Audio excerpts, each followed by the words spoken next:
Sobre condomínios, na verdade a gestão dos condomínios tem cada vez mais se profissionalizado e convenhamos que o tamanho dos condomínios e as necessidades que os condôminos têm apresentado justifica tudo o que está acontecendo. O Dostoiévski Vieira, presidente do Instituto Cidades e Condomínios, conversa conosco. Dostoiévski, muito boa noite, obrigado. O nome foi escolha da mãe ou do pai? Foi da mãe. Foi da mãe? Era leitora de Dostoiévski, eu suponho. Leitora. Eu já li dois, mas parei por aí. Me conta uma coisa, obviamente que muita coisa mudou nas relações hoje de comércio.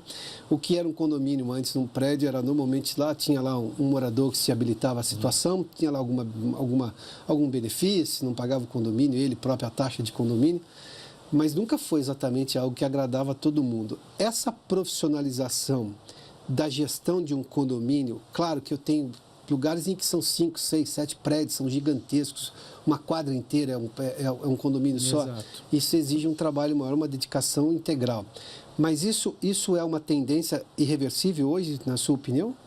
Boa noite, obrigado pela participação. É sempre bom falar de um assunto que está no meu dia a dia e que eu diria que pica, é um bichinho que pica e aí você acaba gostando de gestão de condomínios. As pessoas têm procurado justamente alternativas mais profissionais porque existiam muitos problemas de desvalorização do patrimônio por gestões amadoras. Então hoje, para você administrar, igual você falou, um condomínio de 1.000 apartamentos, 2.000, 3.000, você precisa de alguém qualificado para isso, né?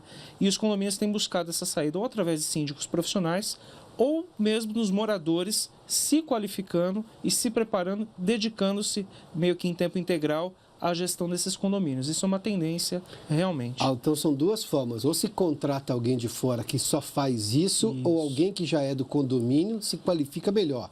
Exatamente. Porque você tinha erros assim absurdos de contratação de empresas que não tinham idoneidade, não tinham competência para fazer o serviço. Às vezes olhava-se só para o preço e não para a qualidade do serviço e fazia-se 2, 3 vezes. Eu conheço história que o condomínio está na justiça reclamando de uma coisa porque comprou mal. Exato. E o pior E aí o custo é alto, né? Não, eu acho que a principal questão, o condomínio é um reflexo do Brasil.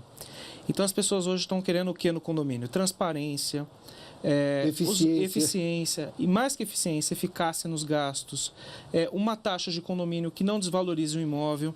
Então, tudo isso, você precisa ter uma expertise para gerir tudo isso. Então, você precisa ter uma capacitação que não só, às vezes, é a capacitação que a pessoa tem na vida. Às vezes, um bom engenheiro não é um bom síndico. Por quê? Porque o síndico ele precisa saber de comunicação, ele precisa saber de finanças também, ele precisa saber de gostar de pessoas, porque ele vai falar com pessoas. Claro, e lidar com várias personalidades diferentes. Exato. Então, é um perfil muito específico de pessoa para desempenhar uma atividade dessa. E muita gente não consegue, justamente porque às vezes é bem capacitado intelectualmente, só que na hora de gerir pessoas não desenvolve essa competência bem. Vieira, me conta uma coisa, onde é que está o problema maior? Onde é que quando se chega à necessidade de se profissionalizar, seja com essa contratação ou uma qualificação melhor de quem já é do prédio, pode ser um morador, onde é que está o principal problema a ser corrigido? Onde é que normalmente você vê um erro crasso que pode melhorar a vida de quem mora lá? Olha, a principal questão geralmente é o não planejar os gastos. Então, os síndicos às vezes acabam fazendo o seguinte, o que eu acho? Eu acho que deve ser isso. Ou ele faz as coisas também sem conversar com as pessoas. Isso fez uma pesquisa básica, conversou com as pessoas. Eu e meu grupo achamos. Mas e o restante das pessoas, né? Outro desestímulo também, a democracia condominial, digamos assim, é que às vezes as pessoas também não se sentem à vontade para ir numa reunião de condomínio. Então, são reuniões sem foco, sem objetivo, e isso um síndico mais profissionalizado, um síndico profissional, como a gente diz no mercado, ou um síndico capacitado, mesmo que seja morador, ele tem que dar esse tom de gestão.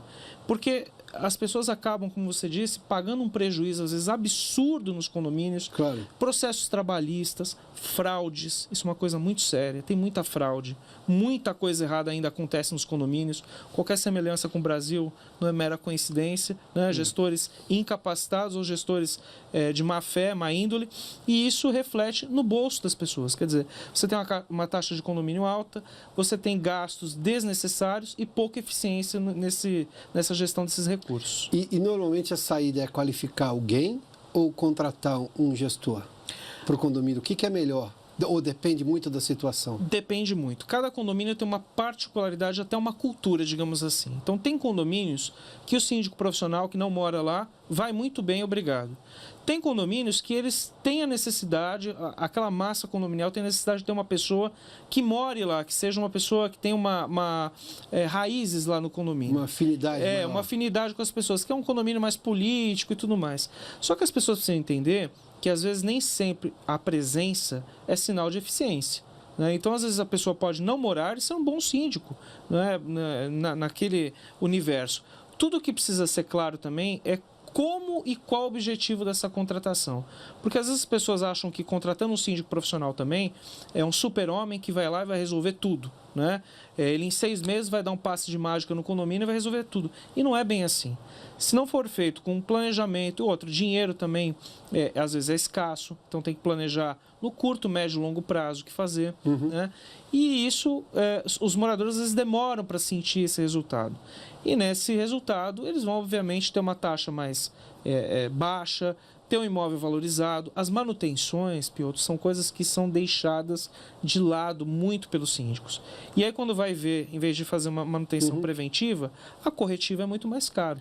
Então, às vezes, você acaba pagando 3, 4 vezes por aquele reparo. A preventiva é programável, de custo menor e sem surpresa. Exato. Tem todas as vantagens. Não tem nenhuma razão para nos fazer manutenção preventiva, não é? Isso aí, exato. Só que muitos síndicos acabam achando que é igual político, às vezes alguns.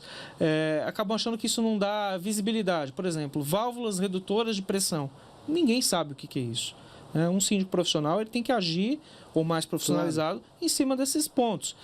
E que não aparece. Então, às vezes, o condomínio está caindo aos pedaços, né? Ou, ao contrário até, desculpe, ele está lá com a estética bonita, mas está caindo aos pedaços internamente, por falta de manutenção. Uma pergunta rapidíssima. Esses novos prédios que são lançados, às vezes são 4, 5 prédios no mesmo condomínio, eles já saem com gestão profissional ou isso é uma escolha dos condomínios que vão lá morar?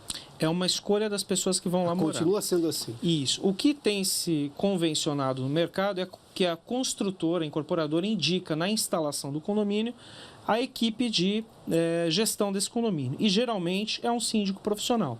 Tá? E tem sido aceita na maior parte das vezes ou não? Olha, tem sido problemático. Então, na maioria, porque a pessoa não mora lá, então as pessoas têm essa cultura que o síndico até é meio caseiro, meio zelador. São figuras diferentes, as pessoas precisam entender isso.